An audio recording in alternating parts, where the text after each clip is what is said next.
Welcome to another edition of the RF Video Shoot interview series. Today we're joined by two huge superstars in the sport of professional wrestling. You guys pretty much changed the business big time. And my very first question, I don't know who wants to go first, but what do you guys remember about meeting each other back in the day for the very first time? Oh God, the story of it in your old caddy? I think you got it. Go ahead, you tell it. We met, what was the first time we met? I remember the first pay-per-view when That was Oz Don- debuted. that was Don- Diamond Stud's first pay-per-view. Yeah, that was in St. Pete. And I was, envious because you were getting such a major shove WCW I style. had Sweet Valley with Did you ever see the Oz character? Yeah, totally. Who was, Janie was Dorothy, Sullivan was dragging some monkey off the side of the platform. Yeah. But that was the first time we met, and then he, the next set of TVs, he was at the dungeon, wherever I forget what it was called, but it was like a Ramada In Atlanta. I think we were going to Macon, and I said, I got to drive right by there and pick you up. He goes, what are you driving? I said, I got a Cadillac. He said, all right, because we had enough room. So we got in the car, and To interrupt, we're both muscleheads too, so we know we're going to train and eat, yeah. So on the way back, I think we stopped and got some beers. No. Yeah. Must have been your idea. Yeah, it was. I think it was your first beer, as a matter of fact. Yeah, not my last. And so we're sitting there, and these old school cars. We had to mess with the radios. Of course, now, Kev, what year caddy was it? This was an '86. But you got to remember now, Kev's 6'11" and 3/4 in his socks. Right. So even in a caddy, his knees are like way up, even with the seat jacked back. So I just want to throw that in. Yeah. So We actually just switched play, but he messes with the radio and then goes like this across my leg. And I'm like, oh man. That's probably nothing. Just because, like I said, two big guys in front of the car, there wasn't a whole lot of room. Messed with the radio again, reaches across, and I'm thinking, and it's middle of summer. It's hot. Right. Shorts on. I'm thinking, oh man. What was it? The 3 times? Yeah. Just blatant, and just on his leg, and just down his leg, and this is a big fucker. And I don't know. Excuse me. This is a big man, and I don't know him. And I'm thinking, either this is going to be funny and we're going to be buddies, or I'm going to get beat up. Right. And he just was staring straight ahead. And I go, fag? You're not going to do anything? And I said, I was getting ready to have to. I was thinking, man, I don't want to pull this car over. I just started to like this. Yeah, as I said, just starting to like this guy. Now I figure we're going to be dating. So That's fun. I guess how quickly did you guys become friends? Right off the bat? yeah, because he's a prick and I'm a prick, so just like it was, Yeah. Low-paid pricks. yeah, we were, but at the But same we were time, making all the towns. yeah, but we weren't afraid to just watch people's matches and just brutalize them. Yeah, we always did monitor and curtain time, even as young boys. Yeah. I guess, go ahead. But then, it was a situation where Scott, they weren't doing anything with Scott, and he went to New York and got over huge. Thank you. You're welcome. And so it was like, one of our guys made it, because back then there was, at center stage, there was the star locker room, and there was the underneath guys. We used to say the guys making $3,000 and less a week. That was my next question, actually. How frustrated were you guys when you were in ECW early on? I guess, WCW. yeah, WCW, not getting a push and all that. I was green. I mean, I knew I needed to get in the ring, but Scott could work. I mean, Scott was, he could have got over. It wasn't, he had heat with Magnum back in the day. I did. He had heat with Magnums, and Magnum was in the office. Yeah, I tried to, even though I felt I wasn't being paid, like I was working with guys who made 2-3 times as much as me. Right. And kind of telling it, like leading the match, to a degree, as much as I knew at that point. But I tried to take the attitude of, it was at that point, it's still the most money I'd ever made. And so I said, the fans don't know what I'm making, so I'm going to go out there and act like I'm a big deal. I'm going to try to get over. And because WCW doesn't really, the only way they knew how to hold you down was just not put you on TV. Right. Because they weren't slick enough like Vince's TV. If you do something and you're not supposed to be up here and you do something that puts you up there, you know, they know how to hold you down. WCW didn't really know. No. But No, so he bailed, Scott bailed, and then shortly after that, I bailed, and we both were up in New York together. And then when I got up there, I think the first road trip, me, you, and Shawn started traveling together. yeah, you came in as Shawn's bodyguard, right? Yeah, and then I had known Scott, and Scott and Shawn had already like built an alliance. Yeah, we had all the heat up there. We had all the heat up there. I'm going to definitely. Obnoxiously happy. I'm definitely going to talk about that coming up. I guess, can you guys talk about the pressures of being a top guy in the business? I mean, it's like anything else when you're on the top. I mean, you're a target for everybody that's below you. You know, it's when you're on your way up, everybody loves you, including the fans. You know, like he should be getting a bigger push, but as soon as you make it to the top, then it's like all of a sudden, you know, the smarts don't like you anymore because they know you're top. You know, it's like, well, we hate all top guys, so we're gonna hate him, and I don't know. It just I tried to look at it like, it was a dream come true for me because I'd always been labeled, you know, it was Dallas's idea to give me the black hair and the stubble and the whole gimmick. You know, he changed my look for me. And because I'd been around about 5 years and I thought, God, I'm pretty big and I can work a little bit and I can interview a little bit. But I had that label like something's missing. He doesn't have it. He doesn't, you know. So for me to, I remember when I called Kurt Hennig, Mr. Perfect, and said, if I'm destined to be a job guy in wrestling, I would rather do it in New York. Right. Because Barry Horowitz has baseball cards. Vince points his camera at everybody, and it's like you get your swings at the bat. You know, your swings. You know, maybe you strike out, maybe you hit a single, maybe you hit it out of the park. But at least you get a chance. At WCW, like Kevin and I talked about before, your position is determined before you ever have a match because your contract is signed before you perform. So if you make $750,000 a year and I make $75,000 a year, I'm never going to beat you, even if I get a better crowd response or something like that. That's when the people who are making decisions are making them based on that. So right, yeah, it's almost like a hierarchy, you know. Just but to the question about pressure being on top, we were so the way. I think we all benefited from the way Vince ran his company at that time. It was kind of a Shark Tank environment. It was real competitive.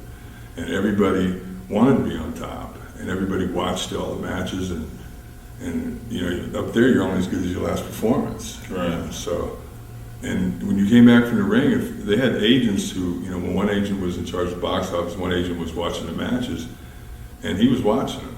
And when you came back, if it wasn't up to your standards or their standards, they would say something to you. Right. You know, what are you sick? You know, what's the matter? You don't feel good? You know, taking a night off? When we got to WCW, damn right. when we got to WCW, we came back from the ring the first couple of times and looking at each other going, oh, we almost had him. Oh man, then we'd look around and be like, oh, they don't even care. We come back, they go, great, hey, you're great guys, great. And we're going, oh my God. No, it wasn't. Yeah, like no, it wasn't great. Like it could have been. Remember a couple times we went, man, wow, we almost had him, Kev. We almost had him. Well, I remember that one time we were there and they fucked their music up in Tupelo. And the agent that was on there that night said, "Fuck, guys," I said, "I'm not going out without our music." I said, "I'm not going to go out." And they were like looking at me like I was a prima donna. I said, Freebird style. Yeah, I said, "I'm not going to go out." I said, "It's part of." I said, "This is an act." I said, "The first part of that's the intro."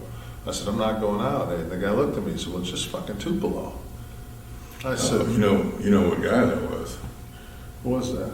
Guy paints his face. I gave him that scary man gimmick. Oh, Just Tupelo. Remember that? I said, I said, "It's just fucking Tupelo, and obviously we don't need to be here."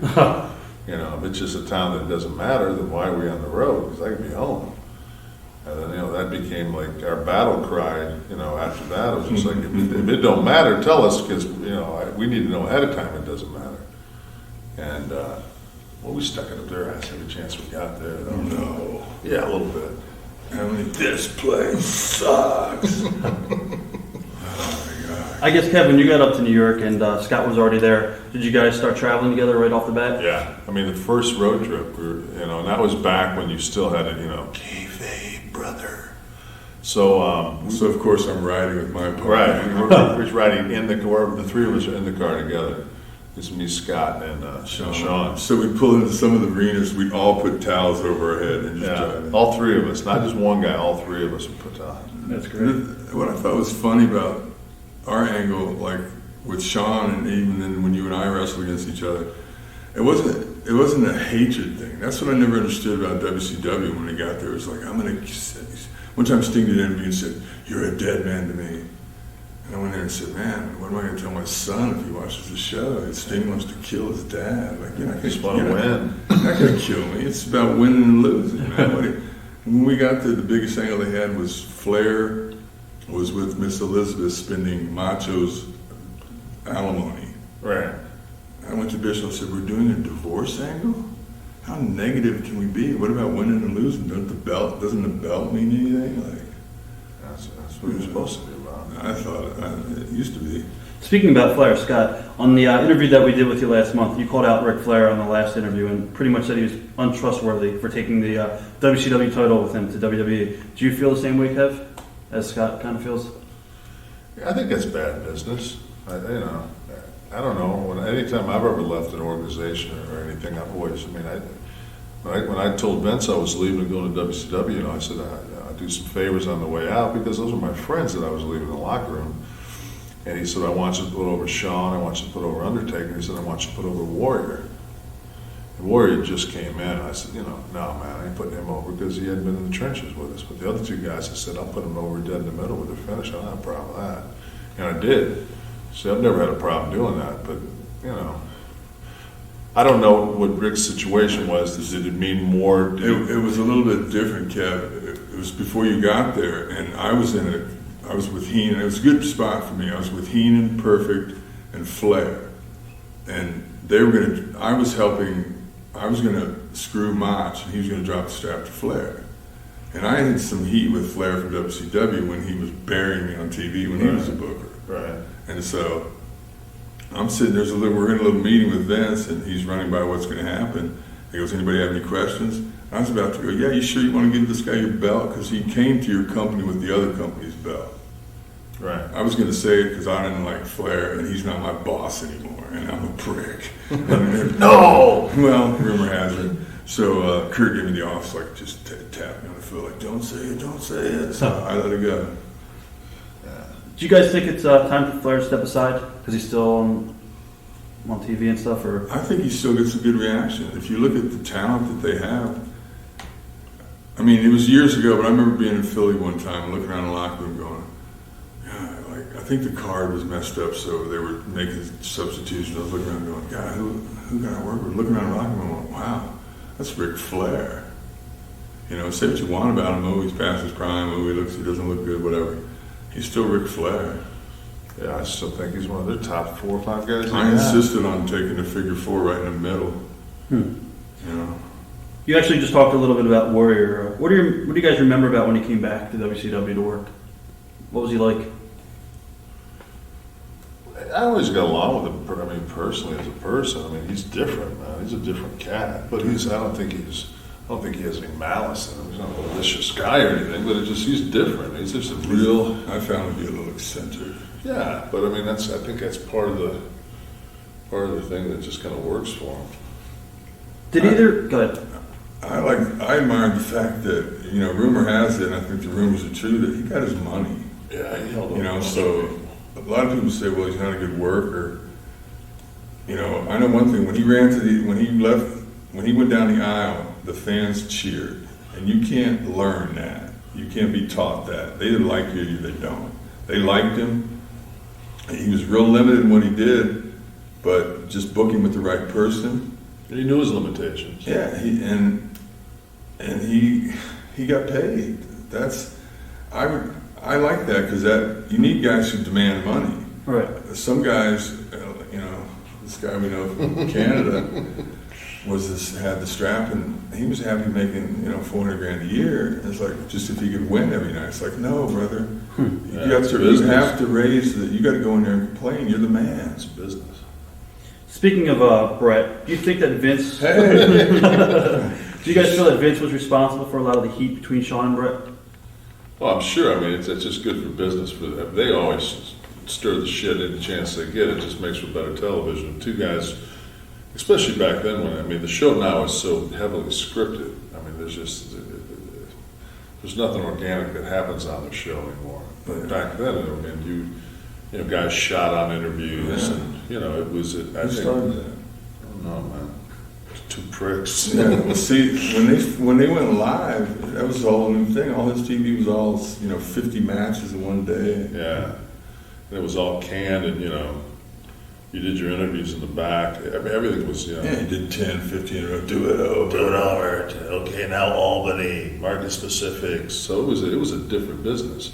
Once it became live, then all of a sudden, Scott and I always had the. It's easier to ask for forgiveness than for permission. So we just did it and come back and go, sorry. Plus, what happened was when they went live, in my opinion, then the guys who were really over were over, and the guys who weren't so over weren't so over. Because if you watch SmackDown, you can see that it's post-produced. You can hear loud crowd reactions, but when you look at the audience, they're not reacting. Right. Then when they have people who come out who are over, then they pan the audience and show it. Like on Raw, when it's live, you're going to hear the crowd reaction. Like when Triple H comes out, they always pan the audience because he's over like Rover, Yeah, and that's the thing too, is that always kind of dictates who's on that roster. You can't have a guy that's not over and be on that Raw roster. It just doesn't really work. So, and that's always going to be their flagship show, because it's the live show. Did either of you guys ever pull any ribs on each other during matches? When you guys are either working each other? Happened to work with me was a rib. I was watching. I started working in Puerto Rico a few months ago, so I said, man. And I went down there, and God, I hadn't worked so long. I was nervous. I couldn't believe it. I was freaked out and nervous, and oh my God. I had to go home and watch tapes and go, oh yeah, I remember how to do this. And I watched the last match I had with Shawn. That time we went almost the whole hour. It was after Vince's trial. That was the one in that little building in Ohio. Steubenville. Yeah, something like that. It was a small little. I took Kid to the hospital. We met you guys in that restaurant. You, Vince, and Pat, and Shawn. Drank some scotch. I do remember that. But we met at a diner later. Yeah. And I'll never forget Vince went, "Kid, take the neck brace off. The trial's over." But what are you talking about? You watched that match? Oh, I watched that match, and I know now that my run is over with Shawn, and now I'm going to wrestle Kev, and Shawn's going to be on the outside. But, me and Shawn had worked together almost 2 years, a little more. We had it A match, B match, C match. It's like dancing. Right. And Shawn's real stiff, and so am I. But getting stiffed by a guy who's 6'4" and getting stiffed by a guy who's 7 foot, 320 is different. And Kevin, he was over strong, but he'd been used limited as a bodyguard, and then slowly became a wrestler. We did this thing where you guys got to me after that match, and you dropped the elbow on me when I was on my stomach. You dropped the elbow on me, and you can't see my face, but you can see me look at Shawn, and Shawn is just going, ah! That's great. But it all worked out. I mean, I think the rib it wasn't an intentional rib, but one time I got my boots resoled, and we used to start the match with I'd hit the ring because, Diesel would screw Razor out of the belt. So I'd hit the ring, slide in, duck his clothes, and I'd turn around, start bang, bang, bang. And I had my boots resoled one time. And when, the resoled boots on a slick canvas. It's that polyurethane still slid in, and now I have to punch up, too. And bam, just live round, bang, bang. Every night. But you had those boots, though. It was like, we had like a 17-day run back then. It took like about 8 days for I'd be pleased to go in the parking lot and walk in those boots. You're killing me. Oh, and what about, where were we? Montreal, New York, the time when we were doing a spot. I said, try to pull me out. Oh, remember that? Bro, I swear to God, it broke my neck. And they were pulling you back, and I got scared when I saw that left hand come back. Oh, yeah. Stinger. Oh, man. I was paralyzed. Nowadays, man, I'd been out for 6 months. I just kept working with that thing back then. To each of you guys, what made your matches against Shawn so good? Shawn. I was doing anything. What's the variable that's the same in both matches? Shawn? Yeah. Shawn was great. Shawn is great.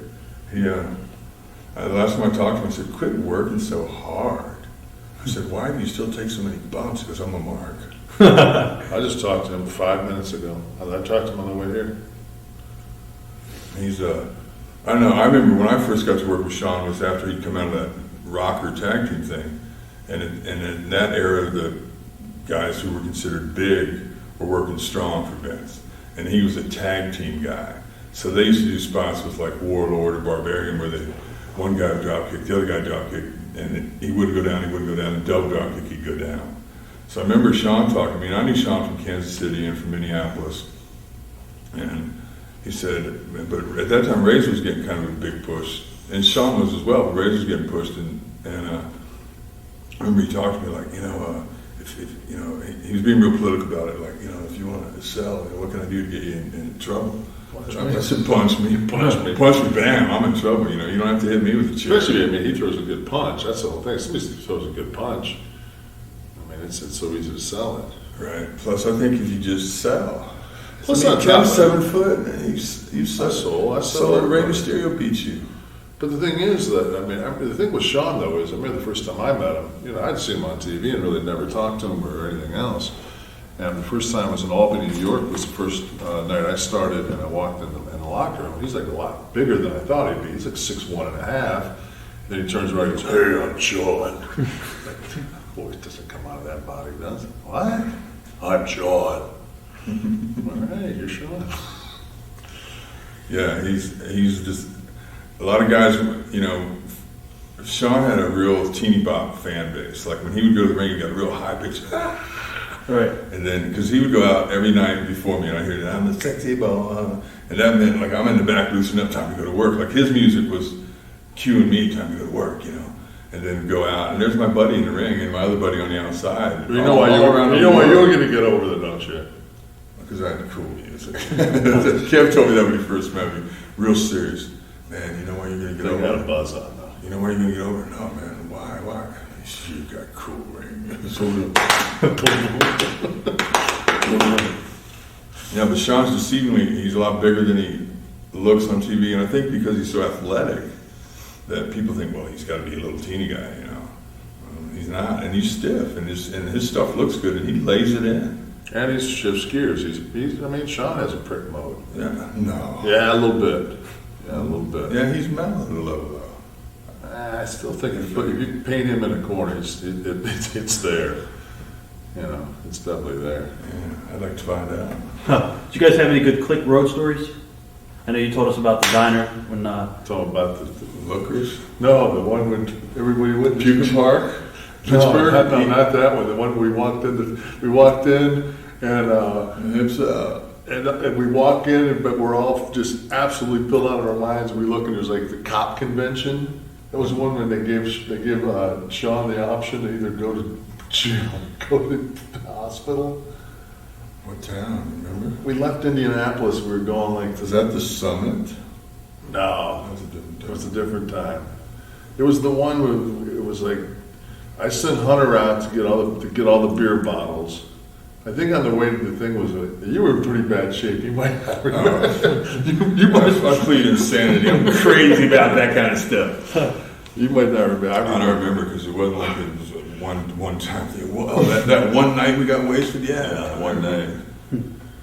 How about the one when, I don't know if I told the story, remember the one when Kid got all messed up and it was like when Hunter first joined us?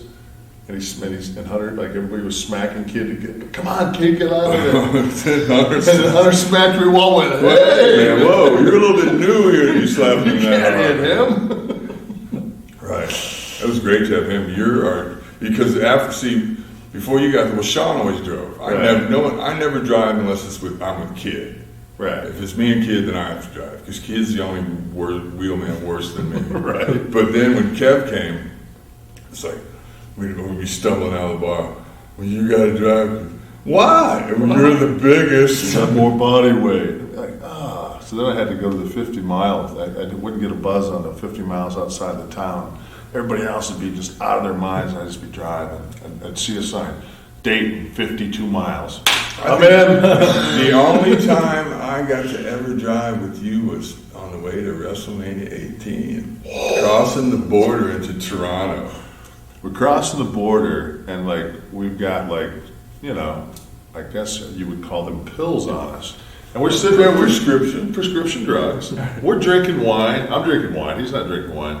I wasn't even drinking that. No, you weren't drinking. No, not until after. And so as we're getting there, we realize, like, we're going to go over the border. We probably shouldn't have these Well, we pills. chose to drive instead of fly. Because we both had, like, they couldn't get us in because we've had a couple of arrests in our lives. You know, I was young. I was foolish gangster. But, so it's just like, we didn't have a whole lot of pills with us. It was one of those deals like we kind of divvied them up and went like, instead of just being like, Well, we could throw them out the window. yeah, you can throw them out the window or you can throw them down your throat, we went,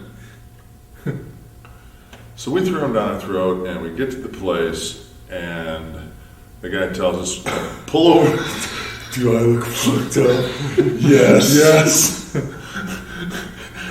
The guy wants to get WrestleMania tickets, and we're in like, this is like the border, you know, the Canadian Luckily, border. it's like 3 or 4. Yeah, it's 3 or 4 in the morning, and Scott's got a Halliburton, and he's like, it's like, he's trying to get it up on the counter, and I'm like walking, like, and we're like, I look at Scott, the guy goes in the back row, I go, Scott, look fucked up. He goes, like, dude, don't say anything. We got out, we went to Tim Hortons and ate donuts, and I think we just sat there for a while, didn't we? Drank coffee, just sat there like, Luckily, the dude man. was a fan. And I think, didn't the office set us up with stuff so that Yeah, we in threw- that event? Yeah. We had WrestleMania had- tickets, we had merchandise, we had everything. We had everything to get, like, Because they they weren't did sure us- even with the legal documents they're going to let us in. We both Yeah. had gun charges. Which is always good. They like the gun charges. What are your thoughts on how Lex Luger turned out today as compared to when you guys worked with him? I haven't heard. I mean, I know, I've seen them, and I know pretty much. I mean, to me, it's just like kind of like, you know, I always equate it to the fall of the Roman Empire. Like, I would never have thought that. Lex was always, you know, always really kept everything together, and it just goes to show you, man, that you know, you get caught up in an addiction. I mean, it doesn't matter how big and strong you are, how you know, incredibly educated or well-willed, successful. Addiction knows no boundaries, and it can get anybody. Each of you guys had different versions of how you made the deal to get back into WCW. Whoever wants to go first, can you guys explain again how that all went down since you guys are both together now? The one as far as when we came in with Bischoff, Yeah. you started it. Yeah, I had a couple of meetings with Vince and asked for more money. And I thought I had some creative solutions because at that time it wasn't a public company, it was private. So it was the way I believe Vince viewed it was if he made more money, he made less. So I went to him and said, well, how about more merchandise? You know, could you move the decimal point over a little bit on the, you know, it would really help the Hall family, but the Mann family really miss it, you know. Oh, no, I give you the same that I give Diesel, Taker, and Shawn. No, maybe in the future, but not now. So how about Japan? Yeah, exactly. Can I go to Japan? Man, 10 weeks a year go to Japan. Still want to work for you. Well, I'm not going to say no because I let back and I go, but as soon as I have you over there, I need you here. So no. So it's like, oh. And actually, Kid had been talking to Barry Bloom, and Vince had, when you were working for Vince, you're so busy making towns, you don't even think that anybody else has an interest in you. Let alone that there's actually a world going on, you know, besides what you're doing. I can remember one time driving to a town somewhere, and in the car, Sean, Kev, and I, basically the main event, semi-main, or whatever town we're going to, and we're driving on the way there going, and I'm thinking, God, what if we'll have time to eat? Yeah. And thinking, how ridiculous is that? Like, instead of being late to the building, we'll just pass on a meal and go to the, I mean, we were so, like, what do they call it? Stockholm syndrome, right? When you're kidnapped and you fall in love with your captor. It was just like, we were like, you know, I remember another time we were overseas and they were like, do you think they'll hold the plane when you were trying to get some McDonald's like in Frankfurt? Remember Mach? You guys went.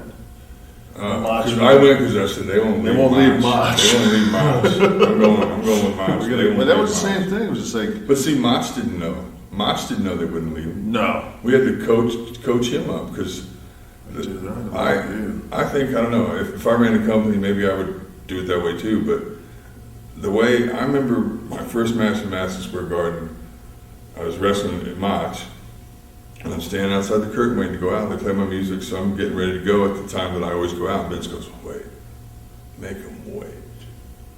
So then I say, oh, cool, wow, good idea, you know. So then, but then I start stressing because now he says make him wait, and now I'm making him wait. Like I'm stressing. He goes, okay, a little bit longer, pal.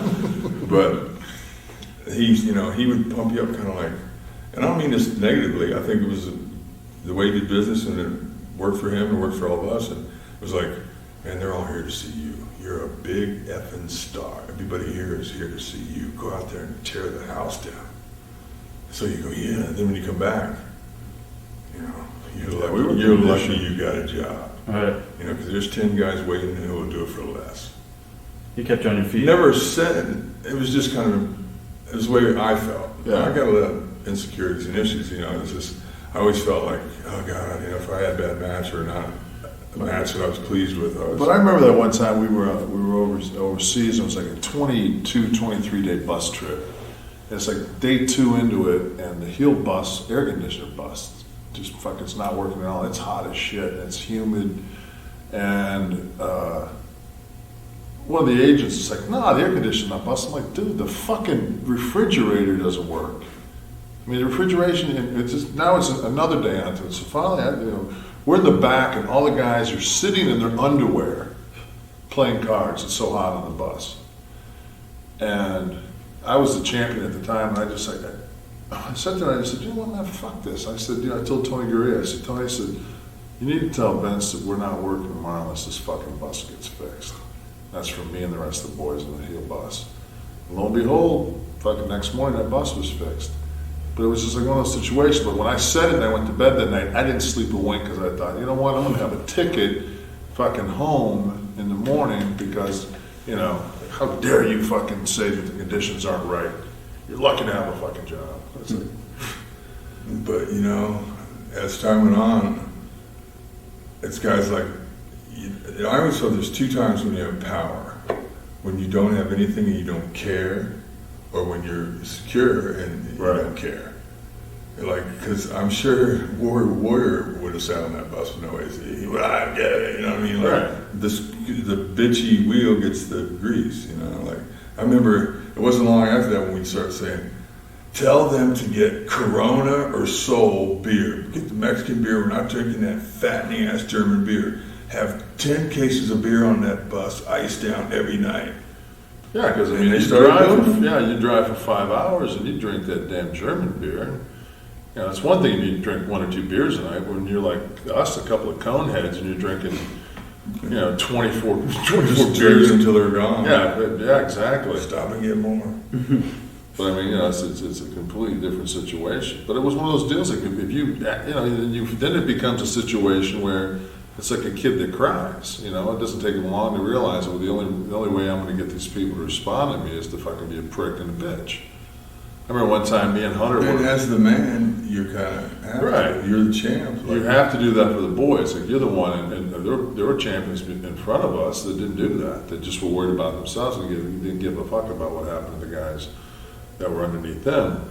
And I remember one time me and Hunter, he drove with me and we got low on gas. It was a blizzard. We left late. And he was pretty new. And we were going, I think it was to Wilkes-Barre to do a television taping. And we're dragging our bag. Frank Zane, man. I believe it was. And we get to the back door and I said, watch this and learn. Because they were fucking furious because I had a ton of interviews. I took my foot, I kicked that back door, and I walked in, and I said, who the fuck booked this shithole? And everybody just went from complete offense to going, oh. And I just screamed all the way into the locker room. Just anybody that just went off, just went like it was like a whirlwind. Now anybody that would have saw that would have went, Nash, what a fucking asshole. It was a game. The whole fucking business is a work, and I'd go in the locker room, sit down and go, okay, now. You're pretty convincing when you do that, though. Well, I've had some practice. you're pretty good at it. I'm a good screamer. Yeah. I think ask anybody that's my. Remember that time we backed Bischoff down in his office after he fired a kid? I'm leaning against the door so no one could kick the door in. Or was it Philly or something? I don't know where it was. I walk in, you're out in the arena. Walk in, hear about Kid? Yeah, I heard. We out here? Yeah. We got a place to go? Already talked to Vince. Where's Bischoff? Let's go. So we go, he's signing on the thing, Eric. Kev kicks the door open, Bischoff's behind the desk back there. Kev walks in, he's real dramatic too. He's taking his watch off, putting it in his pocket. Bischoff's behind the desk, he's looking at me like, you're the only one who can like calm him down, right? And I'm looking at him going, hey man, fuck you, you're on your own. I'm leaning against the door so no one can come in. Not like anybody would have helped Bischoff anyway. No, he had so much heat with everybody then. Motherfucker, fire our friend, why don't you fire us too, motherfucker? He dodged, he was in big hand. You guys aren't going anywhere. You aren't going anywhere. That was the downfall of it then. The ratings shifted that. Kid was on Raw the next week. Yeah. And we acted like babies the rest of the time. We took our ball and went home. Taylor was an agent then. But it was great because we were hot and then they went, a kid went over there and then they showed up like Norfolk and said, give us our guys, we got Nash and Hall hostage. Right. So they free actually, our people. Yeah, so actually, they were smart. That was some pretty creative booking. Right. Yeah. Bischoff recently said about Scott that you were a constant problem and one of the biggest heat seekers he ever worked with. He criticized Kevin in his book as well. Are you guys surprised after you took WCW to #1 how negative he has been, I guess, publicly about you guys? Well, who published the book? I'm not sure. Was it not a WWE book? Yeah, probably. Yeah, definitely. So fuck, I mean, Cash, Controversy creates cash or something. I never read it. My whole thing He is, didn't even write my whole it. thing is He didn't even this. write it. Some other guy wrote it. Yeah, Eric's a friend of mine. Eric, Eric made me rich. Eric paid us Eric made us both rich. I don't have any problem with Eric. Think about Eric, and we've said it 100 times. You can motherfuck him and he'll motherfuck you back. And then 30 minutes later you walk in and he'll be at the bar and go, hey, you fucking prick, you want a beer? You're like, yeah, you buying, asshole? Sure. Boom, you have a beer and it's over with. Right. You can go fuck you to him and still do business. Right. I always like that about him. He's a guy. He is a guy. He's a guy. Whose idea was it to get Eric so involved in the angles? It It is. What were your thoughts on that? I think it'll be fine. I knew I guaranteed money. Yeah. When I remember my feeling, I was, like you were talking before about leaving Vince to go to WCW. I had asked for more money, I didn't get it. Kid was talking to Barry Bloom, who became our agent then. And I said, well, damn, they're going to pay you what? And you get days off? I said, find out how bad they want me. I didn't even know they even had any interest in me. Right. You know, Vince, I just don't want to be late to a free autograph session. Yeah, at the Jiffy Lube. And for 3 hours in a stall with no heat. so then when I found out there was some interest, and I said, shoot, I gave my notice. As soon as I gave my notice, I was dirty on a piss test that was 6 weeks old. Right. I'll never forget it when he'd given his notice, and because we were, at this point, we were already like inseparable. And I started wearing his shirt every TV. I kept wearing that purple Razor shirt that he had. It was just like. Then everybody was. Yeah. Sean got hot. Yeah. Because he was staying. Yeah. Why is everybody wearing his shirt? I remember talking to Kev, going, Kev, man, I'm leaving. And you went, I'm staying. That was before you had that match with Brett in the cage, when Taker came up to the. Yeah, well, that's the whole thing. I was going to stay, and then we had the match. It was like an In Your House, I think it was in Louisville. And I had, at the Royal Rumble, Taker had Brett beat, and I fucked him. So then Taker came back in the next one, and I should have had, what I want to do is have to go ahead and powerbomb Brett, and as I walked to go open the cage, have Taker grab me and pull me in. But he came up from underneath. It was sweet. Right. He came, but Brett wouldn't let me stick him with my finish to where it would have been a clear win for me, but it would have taken me and Mark's angle to the next level, because I would have cost him the championship, he would have cost me the championship. We were talking about doing business because we knew at this point we were going to be co-main event at WrestleMania 12, and Brett was already going to be in the main event, and Brett already had the angle with Shawn because they were going 60 minutes. And Brett just fucking boo-boo face. We're sitting in this room, and he goes, and Brett kept going, what's in it for me? What's in it for me? And fucking Taker, who never really goes off, goes, motherfucker, this isn't about you. It's about me and Kev. It makes our match better. I don't want to do it. So we just went back and forth. I walked right down. Scott was standing by the apron. I walked right down. I said, I'm fucking out of here. Tell Bischoff I'm coming too. Because then I went, oh, good. Because just by coincidence, our contracts ended within a days of each Yeah, other. well, I think we're 13 days apart. But I had been there a couple of years or a year or so before, but then I remember going, and you have this contract with WCW that's private, can't show it to anybody confidential. So I went, well, if you go, and then I had this favored nations clause where they said, this is all we can afford, this is it. Well, you won't mind putting that in writing, then will you? So if anybody else comes in and gets paid more and gets more perks, you got to match it for me. So then they said, well, we can't do anybody. List 10 guys, top 10 guys in the business, you think. Right. So Kev was one of my guys. So I said, Kev, this is what I'm getting. If you come in, try to get more, get more. So we went in, and then then it was a situation where then we came in and got over, and then we fucking we renegotiated on them. I think twice in the first 6 months. Right. I think it was 3 times altogether in 18. Yeah. Because when they wanted to hire Brett, they came to us again. Remember? Yeah. Brett wanted big money, which they would have had to pay us. And we called him. That's the time he did come. Yeah. We said, "Fucking do it, dude. Because we're going to become richer if you come." I didn't. When I took the deal with WCW, I remember the last show for Vince was in Madison Square Garden, the famous Woo, where we got in trouble and broke kayfabe. I really felt like I was just getting the money. I had no idea that NWO thing was going to blow up like it is. I had no idea we were even doing the NWO. I hadn't talked to Bischoff at all. It had all been through lawyers and agents. And I met him. I drove to Macon from Atlanta in the car with him. When he pitched the idea to you guys, did you guys think in the back of your heads that it was going to get over as well as it did? He pitched it to me, and he came. Kev came up with the finish at Bash at the Beach that made it so hot. And Hulk messed up the finish, a little bit. And we never got the 1, 2, 3. Right. But other than that, it was sweet. Yeah, because they didn't have a third man. And I pitched the idea. I said, I called him. I said, what if we did this? And he said, oh, fuck. He said, that's money. So I pitched to Eric, and he pitched it to Hulk. And you can say what you want about Hulk, but Hulk ain't going to let that fucking money train leave without him getting a fucking seat on it.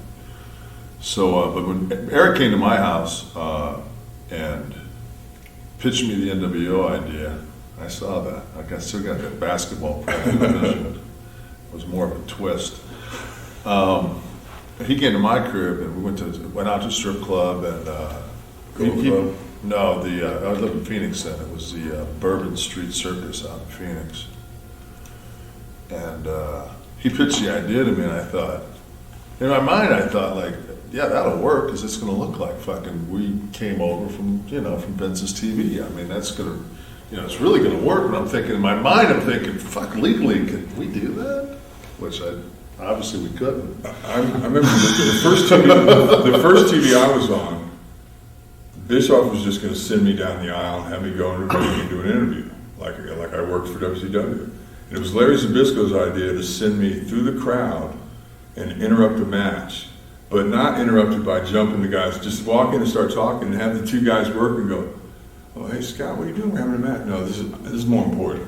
And I know that they're not going to jump me because they're not supposed to. So I just go and start talking. I don't even look at them. And that was all Zbyszko's idea. And I thought that was crucial because that hadn't been done. No. And I remember the only thing they told me to say, well, they told me a few things, but they said, you people know who I am, but you don't know why I'm here. Because that was a big deal in the lawsuit that started that day. Yeah. Did either of you guys sense jealousy from WCW boys when you guys went over there and you guys started getting really over? Well, fuck yeah. I mean, it was a situation. But it's the same thing that happened when we went back to Vince in 2002 or whatever it was. You walk in someplace and everybody's, pissed in their little spot, and then you go in there and you get over because no matter what they want to say about Scott and I, the reason it always works is because it's real. I mean, you can put two guys together, but it's just like if two guys have that bond, it's just like, and they knew. I mean, the reason NWO worked is because fucking people would watch the show and go, well, that luchador shit and that, this and all that, but that shit at the end with those guys, those big fucking guys, that shit's real. You can't tell me that's not real. And that's all people want. I mean, it's easier to believe too big. His work's real snug, And I mean, he's way more talented. I mean, he can work any style, but our work's snug enough to where there's not holes in it where you go, oh, that didn't look good, or that. Yeah, not many groaners with us. No, potato. yeah, we beat. Yeah, we'll cement mix you before we'll fucking miss you. Remember that time at MGM at Disney when we did the thing? They opened the show with us in the back when you spiked Mysterio into the thing, and yeah. I heard the Associated Press called the office because they thought that was a shoot. They thought we really were Vince's guys taking over. People actually were watching that live and called. You know, there was like 90-something calls. Because instead of doing the normal opening with the fireworks and all that stuff, they just cut to But they kind of ran with the cops type. You know, they ran with the camera wasn't in place. They were running as they came around. It was like you guys were just dropping something, backing up. Remember? They were real specific because at that time too, Turner's Television still was. He wasn't R-rated like Vince. Right. Like Vince went. So you couldn't hit a guy with a baseball bat. So the guy would be down, and then the camera would come, and then you just drop the bat. Right. They'd hear the clink clink. You know, we were using aluminum bats. It was the implied violence, you know, but it was effective. Even more effective, maybe. I mean, but like when you spiked, people still talk about when you spiked Ray into the side of that trailer, man. Yeah, because that was sweet. It was, and I mean, thank God, you know, I didn't hurt Ray, but I mean, Ray was like, "No, do it, throw me hard as you can." Yeah. You know, Ray wants to drop money. Yeah, he is too. Yeah, he is money for him. Did any of the boys ever say anything to you guys about something you might have said about them during a match where you guys did commentary on? Where you guys used to do like the semi-shoot comments and stuff? Everybody hated us. I mean, there was no doubt about it. We were pretty I felt, from my point of view, I don't know, Kevin may agree or disagree. I think we were kind of used to being hated. If you're on top for Vince, you're hated anyway. The only guys who don't hate you is your little clique of guys you hang with. Or maybe that guy if he's working that angle with you, you know, for 6 months and he's on top with it, then you, because there's always that bond when you work with a guy for a long period of time because you got to trust him with your body every night. But besides that, I always felt blessed that in New York, I had 4 guys that I could count on. And I used to look around that locker room and be like, there ain't nobody else in this locker room, you know, that when push comes to shove, these 2 guys might travel together, but one of them said, one of you got to go, you got to tell me why you need to stay. He'd fucking cut that guy's throat in a minute. And I always knew that. I thought that was the power that we had, is when it came down to it. Like I remember sometimes, like when he and I were working Survivor Series, and he worked the whole fucking match. I worked like 85% of it, and Shawn was on the apron the whole match. He came in and Scott did something, and I hooked Scott. Scott ducked. Shawn kicked me. So we're all on the phone that next week, or make this like a couple months later, actually, because it used to take us about 90 days to get paid. He got paid more than he. Fucking Scott goes, "How much you get us?" I got 35. He goes, "I got 35 too." Shawn goes, "I got 50." We went fucking in a bearskin robe. Yeah, in a bearskin. But it was like, that motherfucker. But like you didn't do. He didn't do anything the whole match. He just came in and threw a kick, and he got 50 grand. So then we called him on it, and they're like, I could just see JJ. Hello, what the fuck is it? Excuse me, Vince. They're fucking talking to each other.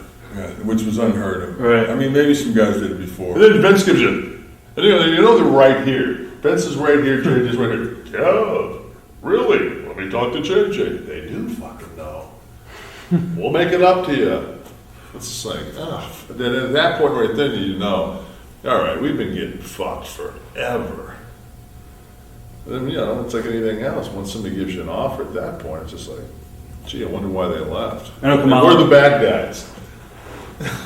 We're the fucking bad guys. Somehow we did an interview with Kamal, and he said that he went ahead and saw the books of what he got paid when he worked with Hogan, and the difference was ridiculous, he said. He went to the office, and they were like, they gave more money or something. Yeah. Good. I'm glad he got more money, but, I mean, I always try to look at all sides of it, The idea is, if you're the boss, like, even sometimes we knew we were getting screwed, but Vince knew, like, when you first got there, you're making the best money you ever made in the wrestling business. You feel like you should be making more because, if you see a lot of your merchandise around or you're getting a good reaction from the fans or blah, blah, blah. But it's hard to really bitch too much when you're having your best year. Vince knows that. Right. So he could exploit that for a couple of years. And there was never a year that we were there that we did make more than the last year. You know, so it was like you never went backwards. So it was just like, and at the same time, how much do you want to bitch, you know, and then if you're making $800,000, it's just, you know, when you're bouncing making $75,000 a year, and guys are pulling shivs and guns and everything else. Yeah, but the girls are naked. The girls aren't naked. And sometimes guys. I'll tell you what, yeah, sometimes, I tell you, working at a strip joint, man, was there ever a fucking day you didn't want to go to work? I don't remember any. I remember I got so callous to it that I used to like it at the end of the night when the chicks would put their sweaters and jeans on and walk in and go, wow, look at her. You know, you see them in clothes and, Did you guys ever have a sense that you couldn't totally trust Hogan? Speaking for myself, I was, I'm not ashamed to admit, I was really envious and I guess jealous of Hulk. You know, I mean, As a lover? well, as a performer, no, but I mean, I like, when I used to stand next to Bischoff and go, and when he was in the ring and watch and go, he's 3 times better than me? You know, but Yeah, they knew he was making, you know, Hulk was making like $1 million a month back then. But you know, so he's 12 times better than us. Right, but then when you get around him, it's not his fault. You know, God bless him for getting it, because that paves the way for other guys to get it. And we always said he can do his part. Like when we talked about Warrior earlier, book him with the right guy, man. Hulk can do his part. You know, for most of his career, he was a hero and he won, and he was great at doing that. Being a villain, being a heel is a little bit different. It's different. It's a little more difficult. And You got to make that guy. Yeah, you got to be there for the comeback. And yeah, that wasn't really his forte. But he did it. He did the best he could. Yeah, I mean, See, I think and that we went out of our way to protect it because we featured him where you don't get to Hulk, right. and they made to make it even more like you never got to Hulk, Right. because it was the right thing to do. And we knew it it. felt. Yeah, we looked at it too. With the dynamic at that time, you know, it was like for the younger demographic, we kind of came across because there's not a whole lot of really like black characters on TV. We almost had like that kind of a thug, you know, street cred type thing going on, and then we gave that rub to Hulk. At the same time, he gave us that incredible iconic, like, wow, Hogan's bad, and Hall and Nash are with him. So I mean, it gave us an immediate. I mean, as far as if you look at mainstream, you know, it was such a so. But I remember the first time we went to Universal and did some promos, and fucking Hogan went on like an 8-hour rant. We took a break and we went over to the corner. We went, this ain't gonna fucking work because. You know, he and I are soundbite guys. Remember the time he showed up? It was that the time he showed up with the Nick had the fucking wolf. Hollywood's Wolfpack airbrush T-shirt and stuff. We went fucking out. Because I wanted the Wolfpack is Kev, myself, and Kid. Because we'd given up our identities basically when we left Vince. That was what was so sweet about us leaving together, is we were the outsiders, Razor and Diesel. Right. You know, but we were the outsiders. I don't care what you call us. You know, just, the paychecks always said Scott Hall. They never said Razor. No, they never said Diesel. But so I wanted that Wolfpack thing because I was ripping off the Freebirds. I was a huge Freebird mark. And you were talking about being late that time. You know the Michael Hayes one. Yeah, I just said it today to you. Did you? I said, right today. I said Oh, no, you don't mean Michael. Oh, I didn't know what you meant. That's what I said. That I Michael Hayes. thought you meant come in with Jack Daniels. No, I was meaning just now. You'd be so late. I'm just happy to see you. Yeah, don't be 5 minutes late. He said, kid, don't be 5 minutes late. You get screamed at. He said, if you're going to be late, be an hour late. And then they're just happy you showed up. And it's true. It is true. But anyway, we were doing that. There was one interview segment thing going on where I had to throw the penalty flag, like personal foul, gimmick infringement. Hey, you're the man, all that stuff. But you know what? No, it's not Hollywood's Wolfpack. You're not in the Wolfpack. We're the Wolfpack. Yeah, you're Hollywood. You know, like, because everything, I felt like I learned so much about creative property and intellectual property through that lawsuit deal. Yeah. That anytime we said anything, like we started that For Life, we stole from Mac 10, from listening to Yoko's music on the back of the bus, and Too Sweet and all that stuff. And then we'd come to TV next week and be on a T-shirt. But we're not getting We're not paid. getting We're not paid. getting royalties. Right. It's our catchphrases, but you know they're taking it as Yeah, their for intellectual life. property Oh, because we're saying it on their show. You know, I had to end up, you know, years and years later, in about $100,000 in legal fees on my behalf to go after them and get, you know, to get my money, to get some merchandise money back, and I had to sue. You know, at that point it was Universal Wrestling Holdings or whatever the fuck it was, but. The main reason, too, besides thinking it was a cool name, I chose Wolfpack because of the fact that I thought, well, North Carolina State owns this. They won't be able to rip this off. Yeah, you can't. So they couldn't put Wolfpack on anything. And we were Wolfpack, anyway, with the umlauts over the O.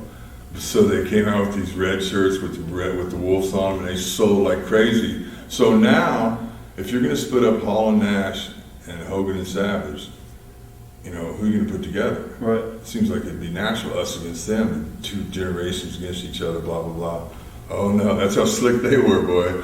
Bang. I'm not even, my creative property, now I'm not even in the Wolfpack. I'm in Hollywood black and white. I'm in NWO black and white with Hogan. Remember that time you kept burying Randy on an interview, you wouldn't put him on purpose? You said, you're the man or something, you're supposed to say something to him. Wouldn't do it.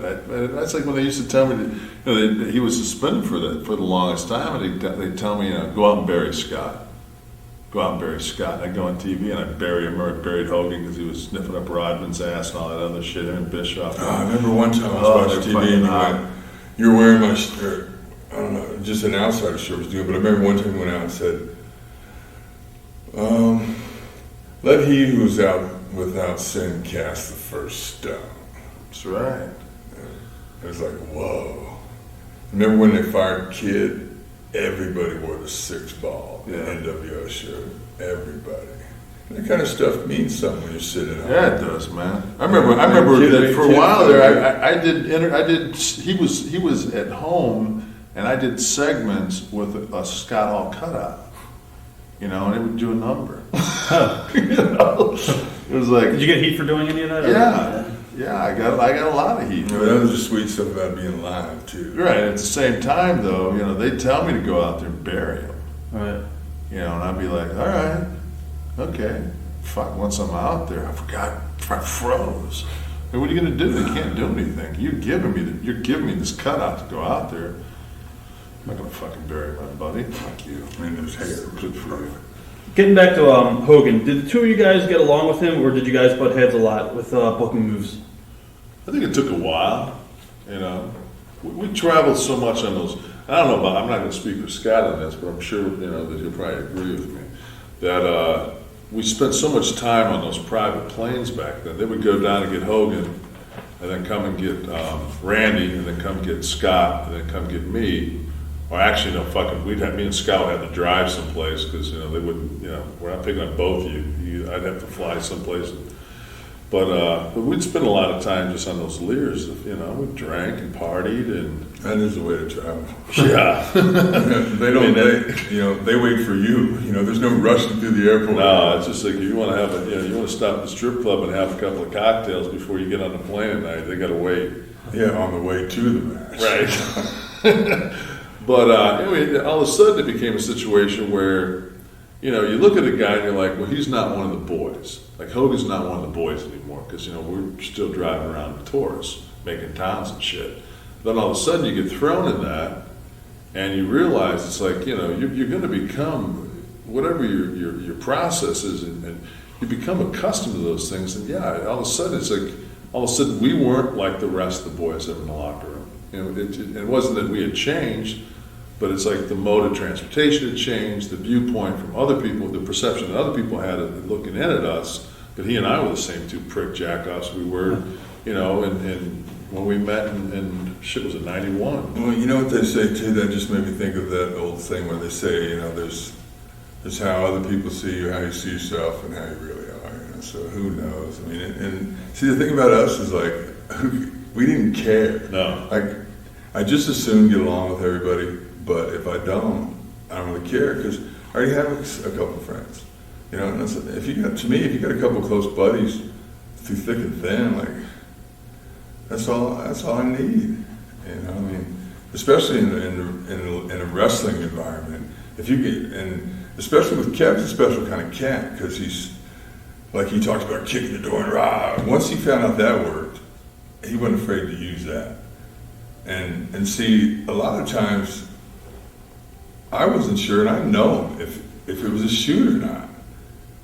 So if he is a good actor though, but he just fuck this place sucks.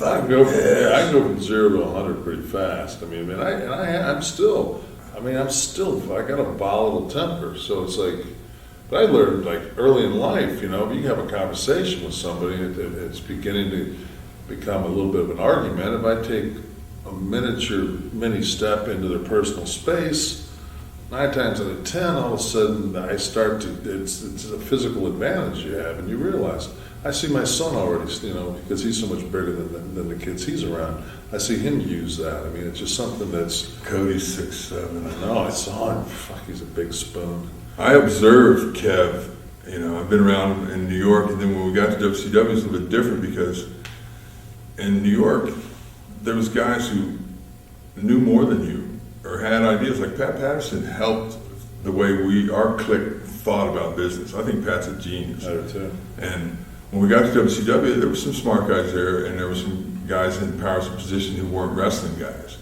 And so a lot of times we'd be standing around in Hulk's locker room trying to figure out what we're going to do in our segment.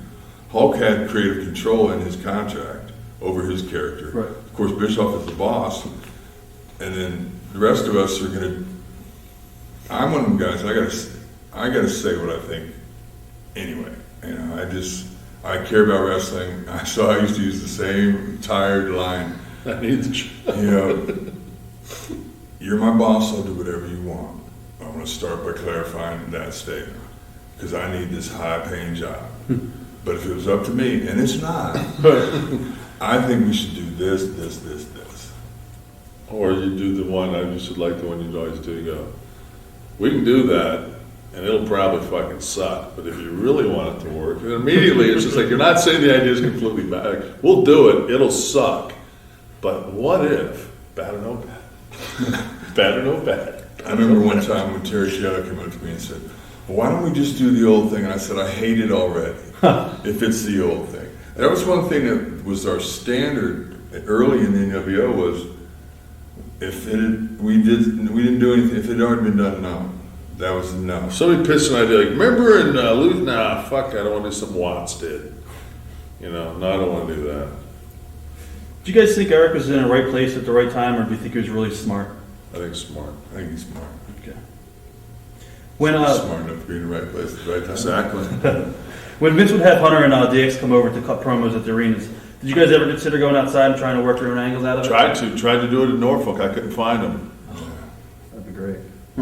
Yeah, that would have been sweet. I wanted to walk out there and go, what the fuck are you guys doing here? On their TV, because, I mean, they were live. Right. You know, I wanted to go out there, what the fuck? What the fuck? Because it was their TV. I could do it, you know, nothing they could say to me for going off. But see, a lot of them, the thing is, we were doing live TV at the time too. I wasn't even aware a lot of time what was going on until it was too late, and then they made sure we were doing something when they were out there. Yeah. You know, and they had security keeping them away, which just helped their deal better. You know? That was such an incredibly fun time in the business. I mean, it was like, because, you know, like Hulk and I and Scott and like that, there was a mesh there, and it was going to work on Mondays was like it was a party. You know, it was, you know, because we'd run and go get in Hogan and Macho's locker room because they had beer and we were in there drinking and be like, they kicked the like, where's it? It's not even ours. It's not. It's theirs. Talk to Hulk. It's Hulk's beer. There is no alcohol policy. Right, one time me and him were at spring break down in Panama City, and we came in all hammered. Bischoff was coming after us. We had big suitcases of Budweiser, Bud Light or something. We ran, and they were like trying to catch us. We run into Hogan's. It was your idea to stop at the beach store on the way. We got like board shorts and spring break outfits. Everybody else is in their wrestling gear, NWO with shirts and tights and boots. Now we're gonna be. We had Didn't you get the memo? Spring break. So we run into The Hogan. ring is in the middle of a swimming pool. Yeah. We run into Hogan's trailer and hand like Hogan a beer, like boom, boom, boom. That mom goes, we're halfway through the beer, we're laughing. All of a sudden the door kicks open. Bischoff sticks his head in. He looks, and there's Hogan with a beer in his hand with the rest of us. And there's nothing. And that was the night when Bischoff comes up to me in Panama City. One of those spring breaks comes up to me and goes, "You going in?" I said, "In the pool?" I said, "Yeah, I'm gonna have Giant press me, throw me in the pool, make sure nobody else goes in."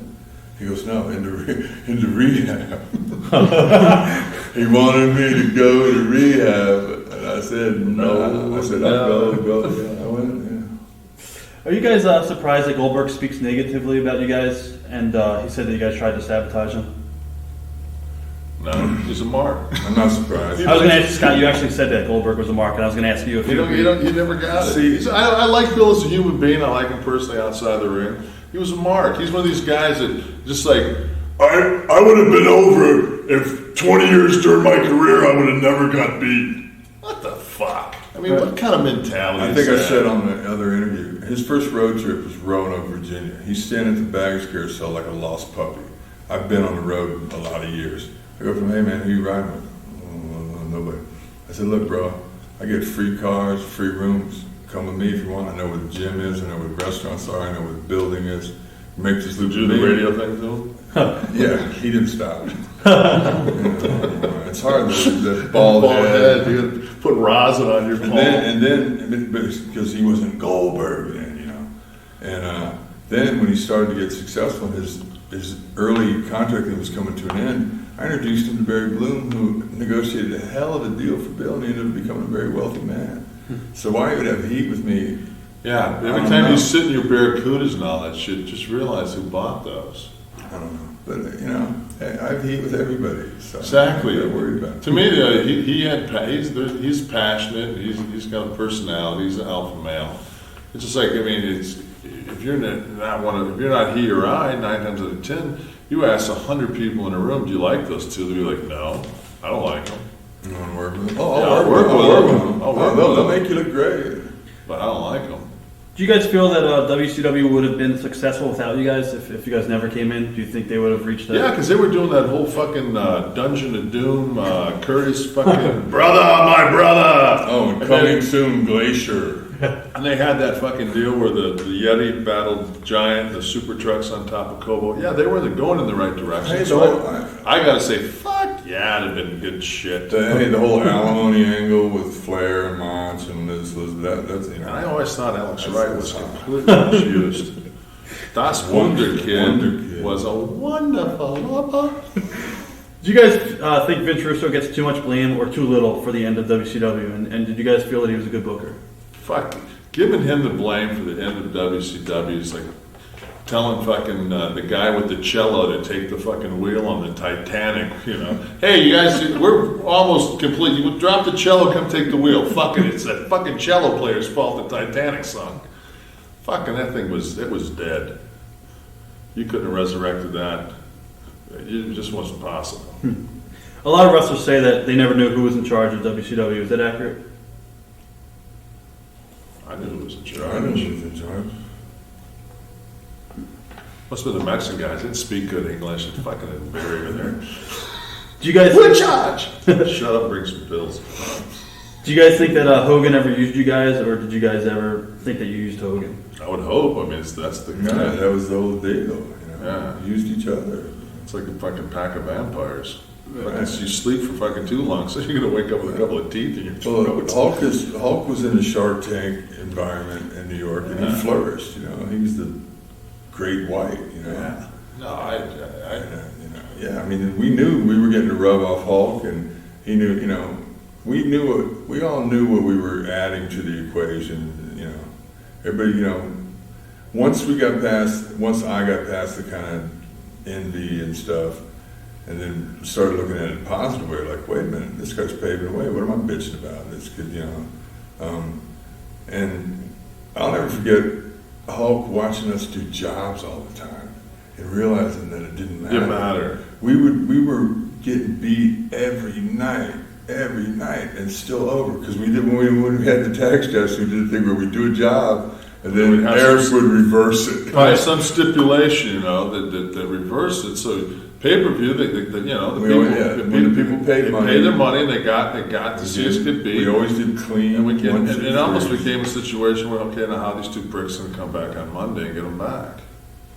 So because remember, Hulk at that time did not do jobs, and he didn't have to. And we've been around him, and he made him do that one for Piper. He put Piper over in the middle with the sleeper. And then when it was Piper's turn to put Mach over in San Francisco at Super Brawl, he wouldn't do it. He had to do the tape brass knucks, and I went off on him in the hotel bar. He was Bischoff and Piper were here. Me and Hulk were here. It was one of those places where you had to kind of stand at a little round bar thing, little tables all around, and I just was going off on Piper. Fucking Mark. I said, you fucking Mark. And remember, that was when he said he spent a week in Alcatraz. I said, I bet you're real popular in Alcatraz. Lots of cartons of cigarettes and candy bars on there, cutesy. And Hulk was just going, after that, he said, God, brother, no one ever stood up for me before, stuck up for me. Because he was, he was always a man. You think Bischoff was ever in over his head at any time? The thing with Bischoff was, he would. If you know the true story about that whole situation there, that he was given WCW Nitro live under the guise from the higher ups that the fucking thing would fail miserably and they could finally get rid of wrestling, and it took off. And see, he never had the support of that company.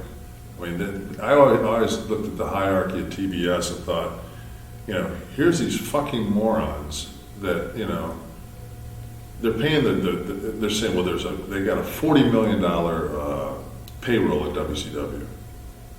Well, the Braves have a $68 million payroll, and they're doing 0.7 on their baseball games. We're giving you at that point, we're giving them 5 hours of live television a week.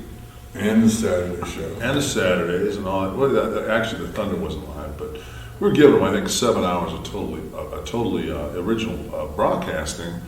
And I think the least it was doing was like a 2.5, and there wasn't anything on their fucking radar that was anywhere near that. This is way before Closer and any of the other shit was on their show.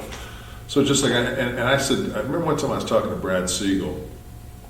We were somewhere, and they had just done some like Holocaust type movie type deal, and they spent $70 million to make it and market it. Maybe not that much, maybe it was $40 million to make the movie and market it. And they showed it, and it did like a 1.1. And I just sat there, I looked at myself, I said, how in the fuck? I said, you're gonna play that how many times? I said, as an executive, it's better for you to be able to go to the Cable Ace Awards and say, oh, did you get a chance to see our great film? Than it is to go, fuck, we got the #1 cable show in America, which we were at the time. So to me, I looked at that, and Eric was against that on a daily basis. When I started helping Eric somewhat creatively, it became so apparent that, like, fuck, he's an island, he's just out there by himself, and they want him to fail. So it was a fucked up situation. I mean, and if you ever been to Vince's office, and we're at the WCW office in their heyday, I mean, fucking the production office at WWE kills that thing. We used to say that, WCW was a television company that produced wrestling, and, Vince is a wrestling company that produces a television show. But I remember we used to say, the first time you drive down the highway in Stamford, you see Vince's office from the highway, you go, wow, that's pretty cool. Wow, I work for that company. It'll always be Titan Tower to me. I mean, that's just what it was. But then I remember the first time we went to that CNN center, like, woo, it's a little bit different here, baby. Yeah, it's different, but at the same time, you go up there, and there's not a fucking soul in the office that has a clue. At any time in WCW, when you guys were employed, did your contracts ever come up and allow you to negotiate with Vince again? Uh-huh. Oh, okay. No, they signed us. We signed like a 5. I think after the first year, we signed like a 5-year deal, and by that time, they'd sold. We were negotiating that one. Yeah, you were in Detroit. Remember, we did it on speakerphone. Yeah. Because then Kev was just going, look, I'm in the hospital. Just get it done. He's doing it on the phone, and it's coming out. I don't give a fuck. I'm there, Barry's there, I think our lawyer's there, Bischoff and their attorneys. My dad was in the hospital. He was on his deathbed. I mean, thank God he pulled out of it. But I'm in there with my dad. My dad's, he's beyond I wasn't critical. trying to make a light of that. No, I know. I mean, I'm saying though, they're talking to me, and I'm on the phone going, "Yeah, fuck. I don't give a fuck. We'll quit." And they okay, we'll talk to you soon. Everybody just sat there, and Scott just gave one of these when it was over, like, and they were like, "Okay, we'll just sign the deal." See, that was the funny thing too. When Kevin would do this, fuck that thing, then Bischoff would he would look at me like, "You're friends with him, right? Can you say something?" And I used to go, "Well, he is right. This does suck, and we should be making a lot more. I'll see what I can do. I can't promise anything, But it was just like Casper Wyoming was another one. Bad cop, worst cop. Remember when we were red hot, and then they just came in Casper, Wyoming at that television tape, and they said to us, Sting and Lex are really bitching, and they just need to get you tonight. Remember I did the Barry Windham over the top, and they bounced you all around. We were walking back, we were taking our tape off, we were walking back. We were both going, "We're fucking out of here. We're fucking out of here." Because Jody Hamilton had sat there, Jody broke me in, and Jody's like, he heard what they're going to do, and he goes, "Oh, goddamn," he said, "maybe I'm old school, but you got a hot air balloon, and you're putting the heat in it, and it's starting to rise." He goes, "Why the fuck would you take air out of it when it's 4 feet off the ground?" And we just went, "All right, I just want to make sure that we weren't the only one. I'm not a mark here, right?" He's like, Yeah, but you know what? I always, that whole NWO thing, especially with you and I, the way we were so relaxed, I think, when we were there, we'd been working longer, and we knew we were getting paid. So we were really comfortable, and it was working, and a lot of the stuff was our ideas. right. So I think, and plus, like, we were buddies, and I think a lot of that vibe was coming across, although we always were, you know how it was when we went out with Hulk, we got booed, and when Kid went out, he got booed, but when we went out, half the time, it depended on who we wrestled, we were babyface. Right. And I think some of the top babyfaces were insecure about that, until they worked with us, and we bounced around like ping pong balls. I meant to But I think it just kind of changed. I think it became like Japanese style. Like, you do your stuff, we'll do our stuff, shitty. then we'll do the finish. real shitty and stiff. Did you guys ever get frustrated when they kept on adding new members to the NWO? I don't know. I think we might have been partially responsible for that.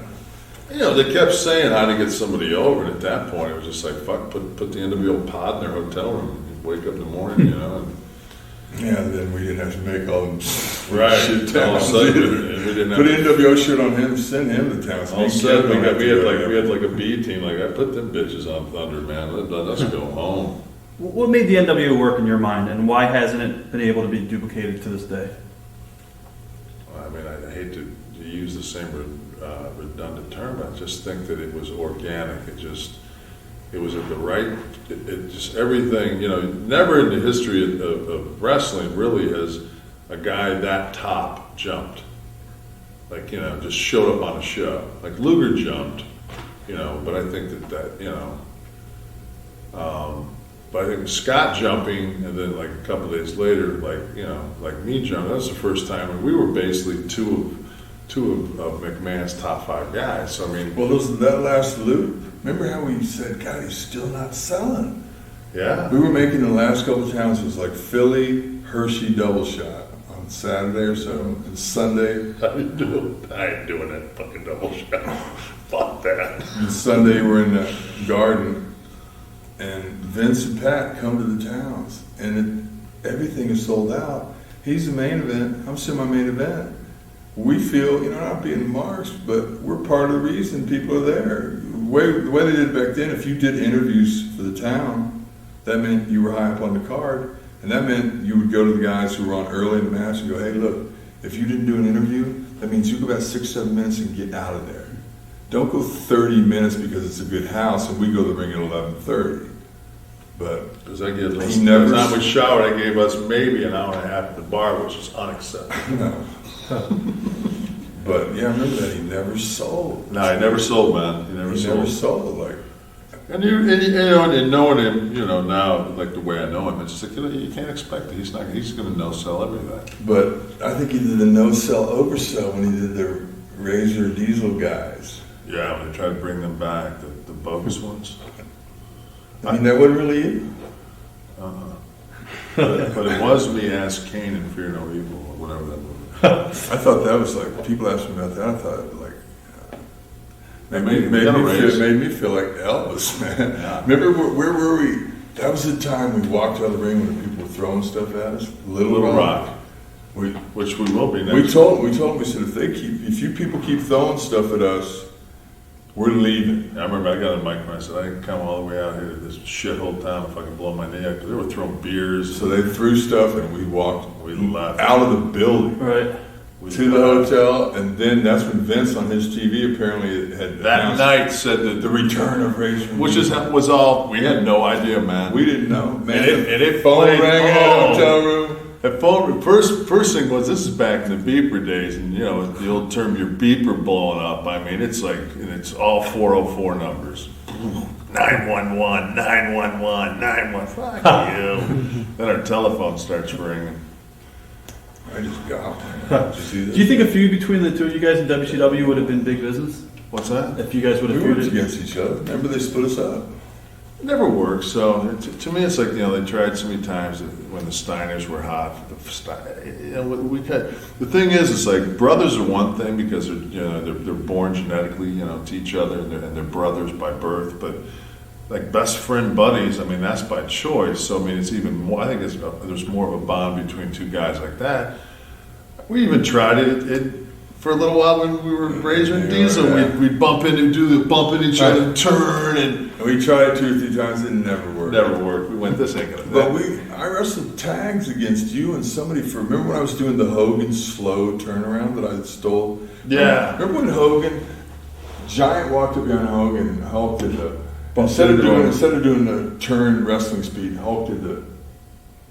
I remember we were at the monitor going, what the fuck? I remember going, turn, you goof, turn around. Then he did it so long, I went, oh, man. Note to self. That guy's a fucking genius. I bet he doesn't even know how good it is. But I'm stealing that. Absolutely. So we do the thing where... It was me and Luger. Go. No, one time it was you and like Ming or something, or somebody... It was whoever it was. It was me and you and then 2 other guys. Yeah. So I'd be in there, I'd get beat up. And the Bayface would tag you, but I wouldn't get out. And then it's a thing you got to commit to. But it was also because the fans didn't really want to see us fight, but I was doing the drinking thing. And it was like, Kev, come on, straighten him out. So Kev would come in. The tough Kev would tag and just stand there. And I would look at the heel and go, oh no, and I go, is it this one? Like in Luger, he go, and I go, is it this one? He go, and I go, oh. Do the real slow turn. Just boot in the face, power bomb, boom. I remember that. And sit pouring beer on me sometimes or something. I guess, Kev, when you went on TV and campaigned for Scott's return, was there an end game in it, or was it just something you did on your own? Because that's also around the same time as Goldberg. I guess he tore up the fictitious contract against Scott. Yeah, I remember that.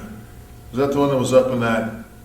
They did an angle I think Russo knew that it was magic, and like Russo was booking there. It's like Russo then covertly he'd be like, like he'd write shit in the show for me to do for Scott because it was working.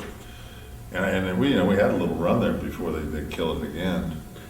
But what was the question? I don't know. I didn't remember. Was there an end game to it? I mean, was there plans to bring Scott back? Or? I think in a perfect world, I mean, he was still under contract, I know that I wanted it. I mean, for me, the best years I had was Scott in the ring. So, when he left, all of a sudden, it's like once again, you put the fucking hat on with the light on and you go down the mine. I mean, anything that can make that life on the road even semi-tolerable you want. So, I mean, yeah, I wanted my buddy back. I think, just speaking as the person involved and on the outside at that point,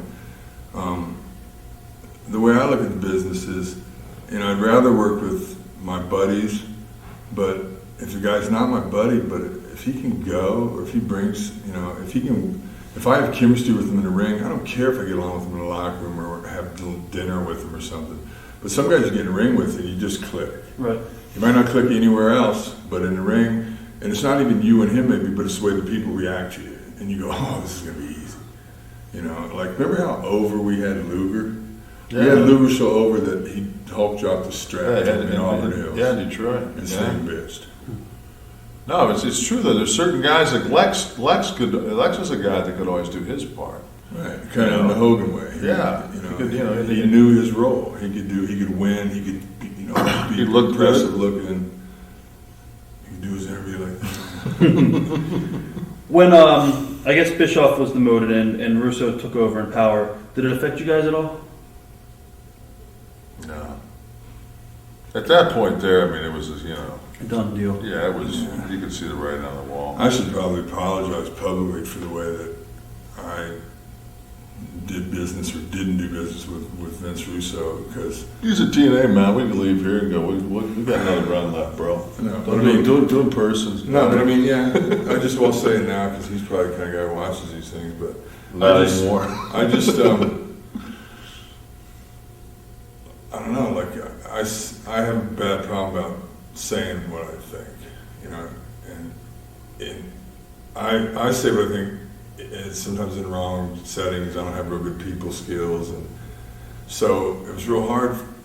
I wasn't comfortable with him booking my career. So when he would say things, I was always, yeah, but when I should have just. Did you always saw him as the guy? At our first run, he was the magazine guy.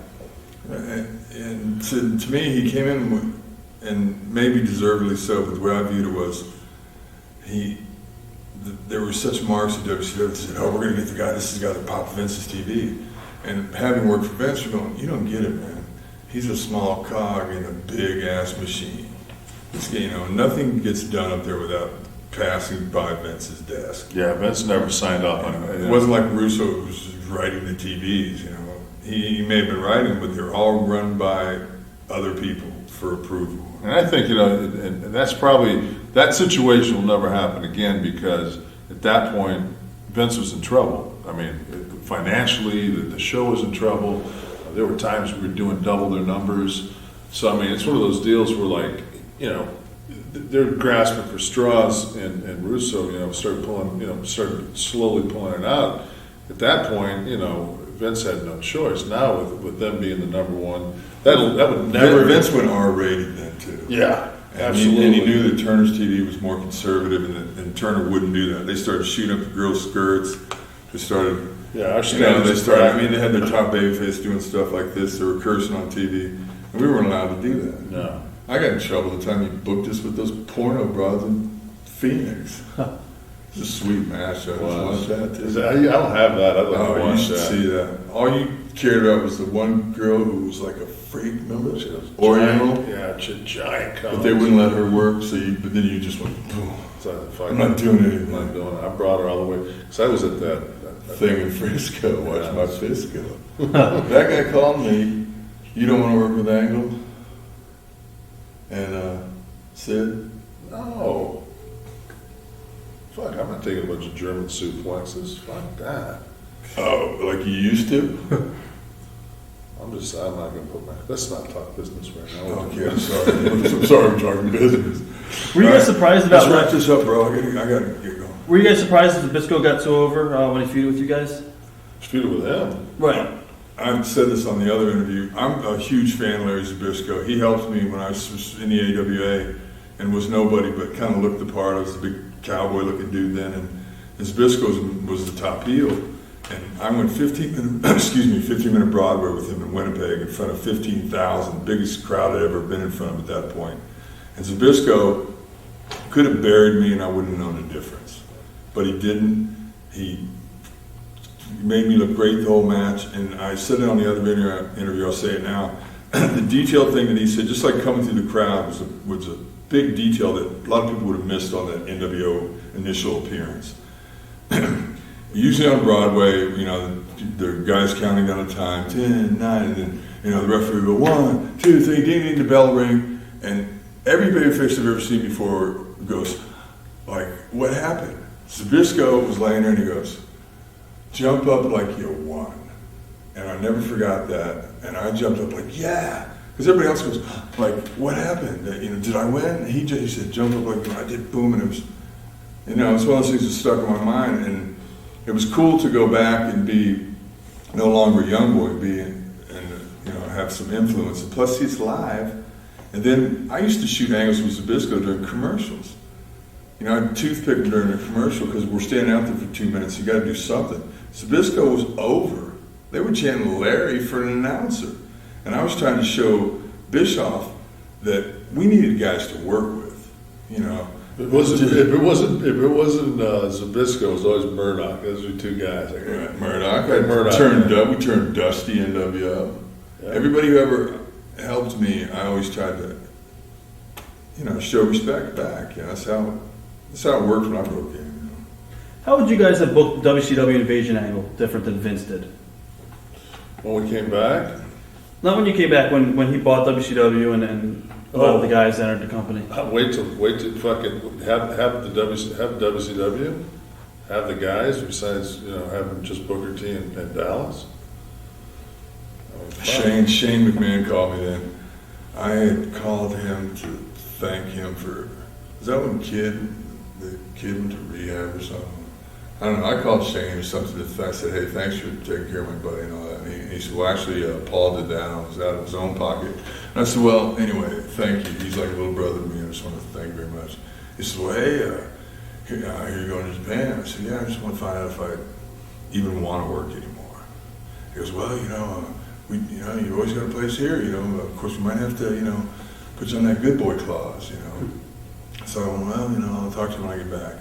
I came back. I had a great tour in Japan. They offered me a contract the second day, and I went, "You can't afford me, can you?" My boss said, "Probably not." But anyway, I get back. Shane calls. All right, and he goes, "How'd it go in Japan?" I said, "You mean you didn't hear?"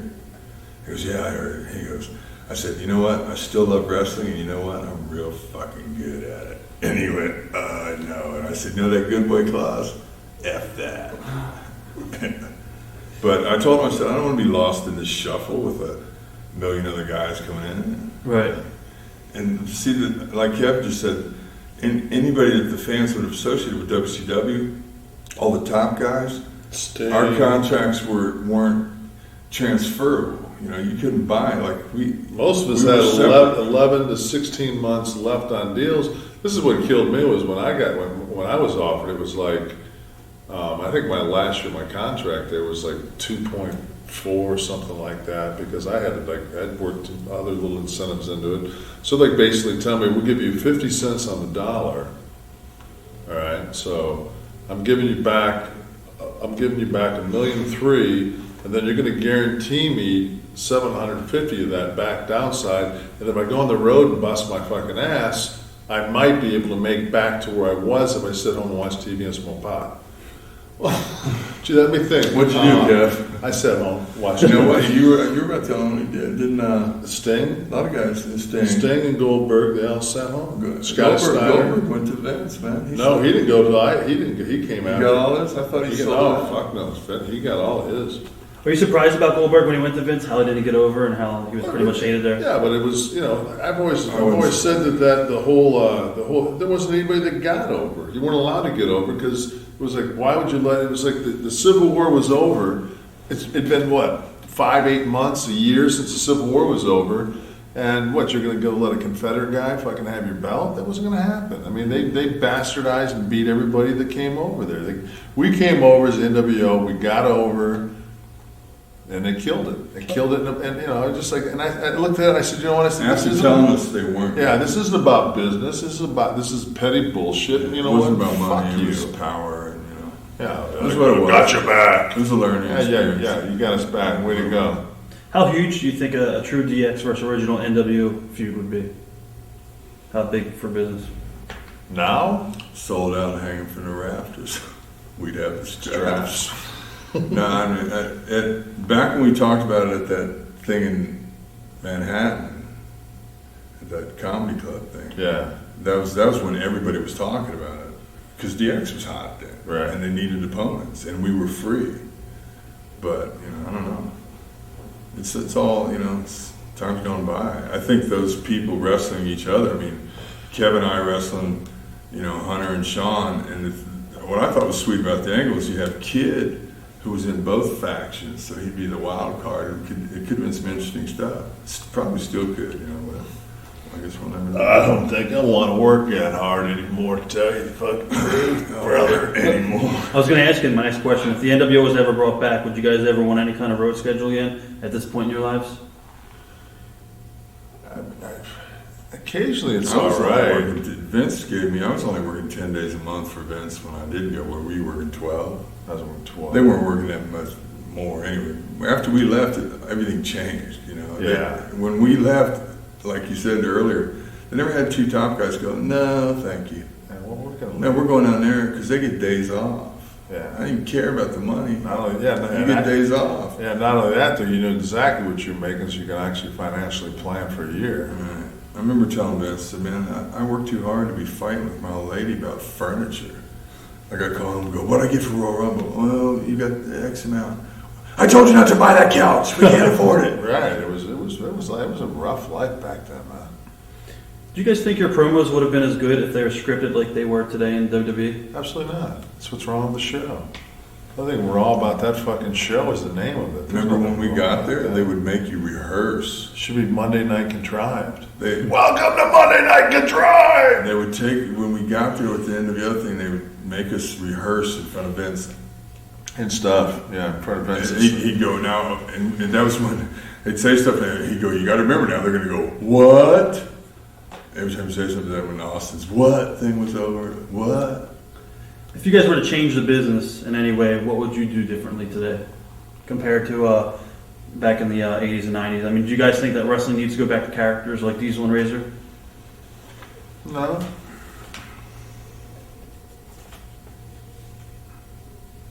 I think production. I'm so fucking. We're in. And I just look at little tiny things about when you're in an environment where there's 350 channels and you're going through, and you're going, and you stop at this show and it's this single camera shot. Everything that's backstage is done with this single camera. There's no turnarounds. There's no point of views. It's a standard high def 2-shot of a handheld. And I look at that and I say, from just a when you watch Real World fucking Sydney, and there's throwing these. It's just like, at what point does the production not pick up? Did you notice one thing that Vince does, in particular in his backstage things now, that he never did when we were there? There are people in the hall. In the background. Bobby Heenan used to always go, because Clear the background! If they were shooting you walking down the hallway, there would never be any crew guys, there would never be any other wrestlers, and Bobby Heenan used to always mention that, and now, I don't know, all of a sudden though, I noticed that, and it always makes me think about Bobby, Who did you guys like working with the most when you guys were together as a team? I thought we did the best we could with everybody. We started off with Harlem Heat, right? Yeah. We did some pretty sweet stuff with them. Yeah, I always remember. I liked working with Booker and Stevie. I remember the Steiners. I remember the spit spot in Las Vegas at Halloween Havoc. I did some early. I started with Booker, did some bing stuff with Book. Stevie came in. I let Stevie toss me around. Went like this. Spit on him.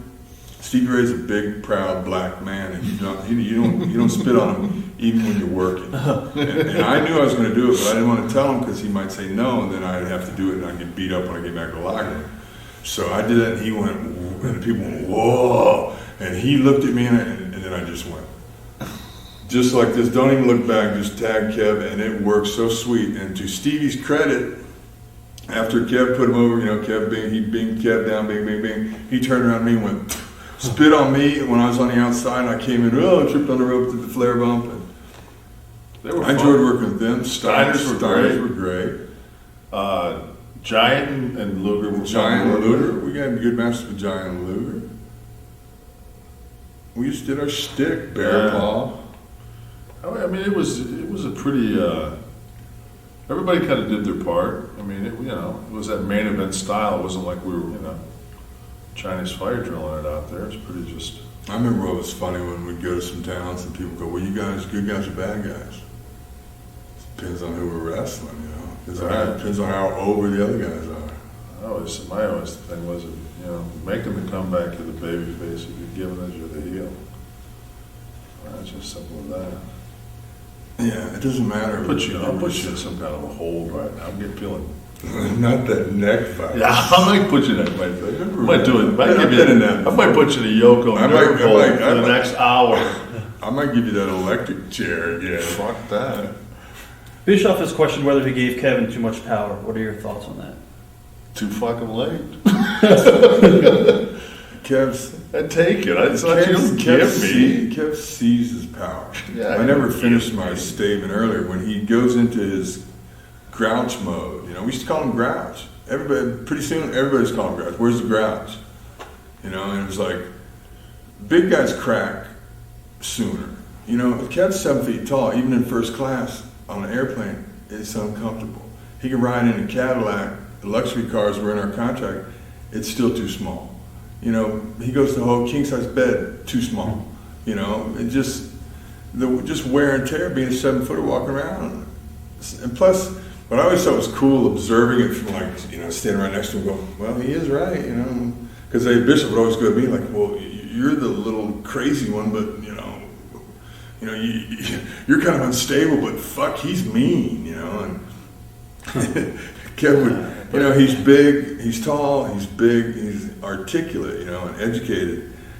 And I used to just watch, when we'd be trying to turn the finish the way we wanted it to go in the room, they're talking to finish. And I go, well, it's not up to me, blah, blah, blah, blah. And I would say it, and Kevin would go, well, I think that's a good idea. Now you got him talking down to everybody. All you need is one more person to jump in there, and if Hulk will, well, I think we should do that too. Done. We got you. Because Hulk's right. Hulk has struggle. Creative. If you could sway Hulk. And once we gained his trust, then we made it. But it's like anything else. It's like, fuck, if you're in prison or once we gained his trust, we stuck it to him. No, anywhere you're at in life, man, it's just the strong are always going to survive. That's just what do you get? They're self-destruct. Right, but boom, boom. But I don't think. He didn't give me power. No, you seized it. You were. I thought you handled it real smoothly the way when you had your meeting. You said, well, I've been messing with Eric for a long time now, saying I could do better, I could do better. Well, now I'm gonna have to back up what I said. So I think the first week, just to show that you're a businessman, didn't Ray beat you on the first night, Joe? Just so you could set the standard. Like when I come to you and tell you to do a job, I don't want to hear anything about it. I used to do jobs when I wasn't supposed to on Nitro. I come back and they go, Bishop would see me in the locker room and go, didn't I tell you to beat Jericho? Plus, we're in a situation where if you're given reins to one of the boys that you've had problems with for years. What kind of situation is a company in? Fuck, the company was in a bad situation, and the thing was, nobody wanted to help. Everybody was complaining, but nobody was ponying up with any ideas. And I said, "Fuck it, I think I can help." Remember somebody used to go, "Oh, I hate that." Remember we'd pitch ideas. I hate same that. guy says Tupelo. What do you got, man? Nothing. Oh, you hate what we got. What do you got? Right. Oh, you got nothing. Okay, let's do nothing. That's how you guys. That's how you got these arenas half full. Exactly. That's when we came into the house. It's only Tupelo. It's only Tupelo. Would that be Sting or somebody else? Or? No comment. What's the biggest misconceptions about you guys, together or separately? Is there anything that you never had a chance to say to people that judge you and you want to clear the air, I guess? My whole thing is, who the fuck are they to judge us anyway? There's very few people that know us that well. Right. True that. Yeah, there's maybe 4 or 5 guys that have spent any, number one, the business is a word. We're pretty good. He's one of the best shit stirrers in the world. I'm a prick. We're both pricks. We know how to work all these angles. So 99% of the time when we're in an arena, it's an act. and it's been done so many times. It may be perceived that this is their personality, but it's just like how we are in that car, and we slam that trunk and grab our gear bag and walk in. That's two different guys. Yeah, and I like that though. So yeah, It's like, you find a place to drop your bag, you look around, you go to Kay, you look around, let's go stir some shit. it's just like fucking, and you go in there. The thing is, this is the thing. Go to the young guy who's having his first match, go, you're not wearing that. Fuck, dude. Dude, I watched your match last night. Fuck, dude, were you stoned? But you walk into the thing, and the whole thing about wrestlers is there's not a more miserable bunch of pricks on the planet. We'd walk in some place and go, woo, fucking party. I remember one time we were at a pediatric AIDS thing in New York City, and everybody's there, all the top models. I mean, everybody in New York City is at this thing, and he's dressed up like Razor, and I'm dressed up like Diesel. And we walk in this thing, and it's quiet. It's cocktail hour. We go out there, we get double fisted, and we're walking across this big ballroom in one of the, I think it was the Sheraton down in New York City. Scott stops and goes, "What the fuck's that? Somebody told me this was a party, man. What's this, a funeral?" And the whole fucking place just went like, oh, the wrestlers are here. It was one of those situations like, yeah, that's what we do. Like, and I guarantee there wasn't anybody the rest of the night that didn't know that we were in the room. Especially if you're trying to get by us at the bar. How would you rate each other as workers? I want you to rate Kev, and Kev, you could rate Scott. I mean, I've always said that, he's the most talented. He can do everything. Because, I mean, Shawn's a great worker, but Shawn can't work that big man style, though he has tried. But Scott can work.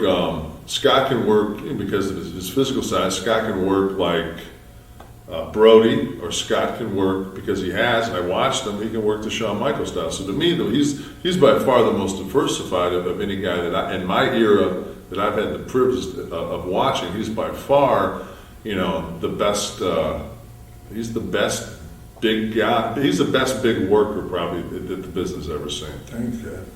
I tell you, actually, when Vince started to shoot steroid testing, and I went from like 285 to about 260, and then just kind of stayed at that size when I was in WCW, because who cares, guaranteed money. Yeah, we didn't get I thought it was kind of cool because having worked with Shawn Michaels and learning how to work better at those years in New York and stuff, I felt like I could work with Rey Mysterio and have a believable performance, or I could work against Giant, against Paul White, Big Show, whatever you call him, and I felt like that. I always felt like I was like a good utility guy. I wanted to be like a utility man, and I thought we were a super tag team. Kev's easily the best big man in the business. He's a giant killer, Thanks, baby.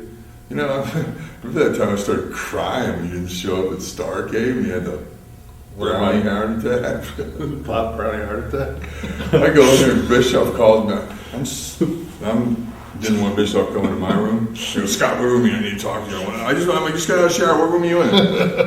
So I go up to his room. He goes, "Okay, don't get upset. Kev's in the hospital. He may have had a heart attack." I start crying.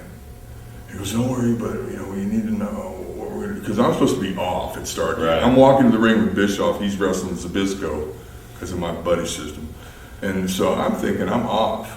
Now I got to go out, which is cool. I go out and get to do an interview early in the show in Washington D.C. I have family up that way, but I got to go out there and say that Kev's not going to be there. Which it was Giant versus Giant. This is a sweet angle they had going. Remember when he broke the cage and we did the whoa? That was pretty cool. But one of the main events ain't gonna be there, and I have to go out and say ain't gonna be there, and I started choking up saying it and my big buddy, he's not gonna be in there. Hear me out.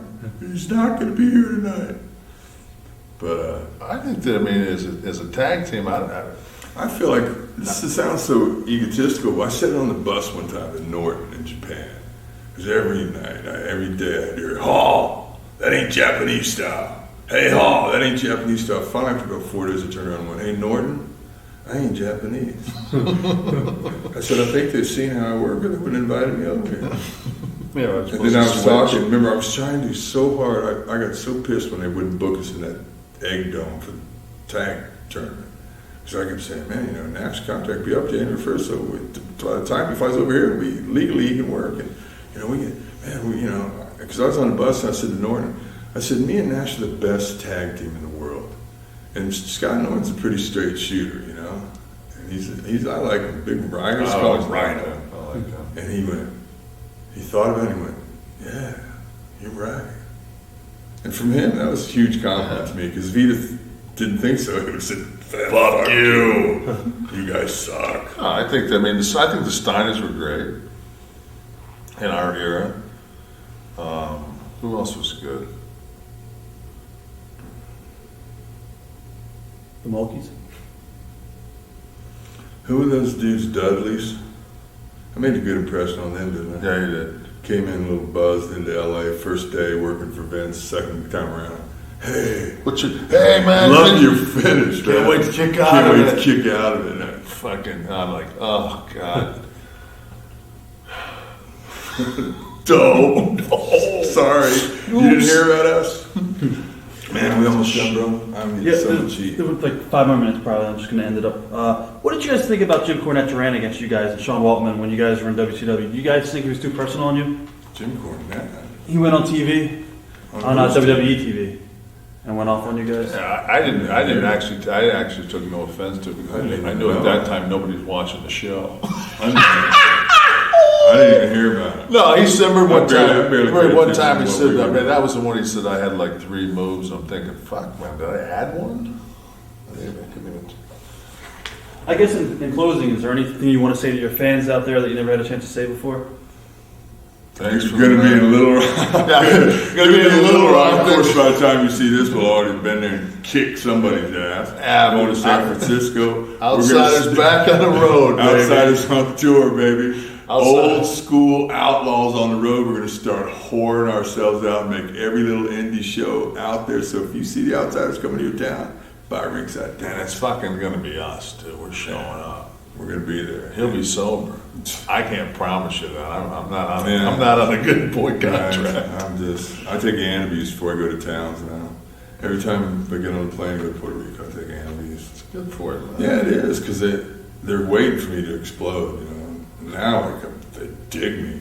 I did 2 jobs last week because of a non-title match in tag match. Gee, one of the greatest guys. I said, in you the country. gotta- I He's said- on your TV. Why wouldn't he do I said, that? you gotta beat me. Like they wanted me to do DQ or something. I said, no, man, it's non-title.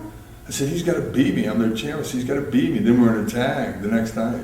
So Beat now, you again. well, now they know. Wow, he volunteered to do a job. Then he went, oh, would you mind putting, my cousin over? I went, the guy I put over last night. No, I have no problem. This time, tonight, we're doing his finish. Like last time, I went for my finish. See, but that, like you said earlier, though, that completely takes all the ammunition on them, because it's just like, if they want to fuck with you, they go, we'll make him job. It's like, that doesn't have any effect on you. No. So when you take, and I always thought that was the whole thing. I think that the guys hated us because we were never marks. Did your friendship ever get strained from when you had problems? Did his business ever get affected by it? Did you ever hold Scott or? No, Kev has been such a true friend to me, and even up to recently, until we did that autograph thing in New York, like Kev would call, and he'll still call. He'll call 50 times and go, yeah, well, calling again, you prick, pick up the phone. and I, for so many years, I was struggling with my addiction and continue to, and I always go, well, I'm going to get it together, man, I'm going to get it together. And I went, what, screw all this talk. I ain't going to talk to Kev. I just want to show up in New York and let him see me, because I look better than I did for a while.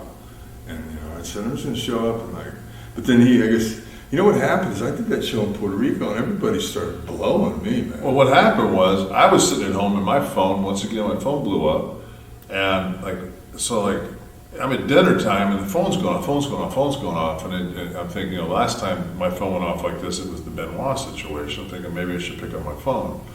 So I pick up my phone and I pressed, check my messages, and like 2 or 3 different guys were saying, go on YouTube. Scott's on YouTube. So I, get on YouTube, I look it up, and I don't know what YouTube. I see Scott, and I see that he's in Puerto Rico, and I can see him jump on the ring on the ropes, and I can see he's got abs, and I got tears in my eyes. So we hadn't talked for like 2 months, and I was just like, he's okay, because that's all I worry about. That he's okay. I don't, I mean, he doesn't need to say, hey, It's better to look good than to feel good. Absolutely. But I was just really happy that we had a chance to see each other in New York, and it's just like we had breakfast the next morning. I said, we kind of looked at each other like, hey, you want a horse? You want to whore out for a while? You want to make make a little bit more money? And we just both kind of went, let's do it. So That dude in Frisco is so excited, man. how could he not be? He said, I think everybody's buying tickets, to see Outsiders because you guys don't make towns. No shit. Yeah, we weren't making them when we were under contract, bro. Free agents No now. fucking shit. Thank you guys for being here today. Thank you. Yeah, Great. tell the fans, hey, thanks for all your support all these years. And, Yeah. And there are still I believe the Outsider dolls are coming out. They're out now. Yeah. Out now, so get Yeah, the new reds. we signed some. So I'd like to get the royalty check there, Jack specific. Get the new red Outsider They dolls. said I got 50 at my house yesterday. Razor dolls. 50,000 or dollars? $50. Wish they'd send me. I asked for wish they'd 500. send me. Yeah, I wish they'd The send me. next time we come back, we'd like to be with Sean Waltman too. We'll have all three of you That'd guys. be sweet, man. Just do road stories. We and haven't stuff. done one nude yet. Outsiders nude. If I didn't have to leave. Cool. Thanks, guys. Thanks, man.